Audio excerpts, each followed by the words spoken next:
ఎవరికి ఫస్ట్ వచ్చింది? 60 ఏళ్ల క్రితం. నాకు సిలువ మీద దొంగ విధానం. సో దేవుడు రక్షణ అనే దాన్నే ఏ గడియలోకైనా పెట్టుకుంటున్నాడు. రక్షణనే అలా పెట్టుకుంటే డబ్బుల్ని పెట్టుకోడా? నేను మీకు పరలోక రాజ్యాన్ని ఇవ్వటమే దేవుడు అరే యుగ యుగాల్ని లాస్ట్ సెకండ్లో ఇస్తాడు. మీకు అర్థమవుతుందా? యుగ యుగాల్ని లాస్ట్ సెకండ్లో ఇవ్వటానికి ఆయన ఇష్టపడుతున్నాడు. ఎందుకు ఇలా పెట్టాడంటే, ఏ రూపాయి వచ్చినా, ఏ సంపద వచ్చినా, అది ఆత్మీయమైన, భౌతికమైన, what ever, everything by the grace of God. ఆయన సార్వభౌమ అధికారం. కాబట్టి నీకు ఏదైనా కూడుతుంది అని అంటే ఉన్నారా? ఆయన నీకు ఇవ్వాలనుకున్నాడు.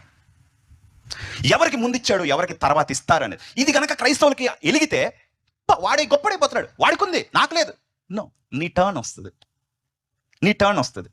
అర్థమవుతుందా? కానీ నువ్వేంటంటే వాడి పిల్లలు చదువుకున్నారు, వాడి పిల్లల తర్వాత అడుక్కుంటారు, నీ పిల్లలు వెళ్తారు.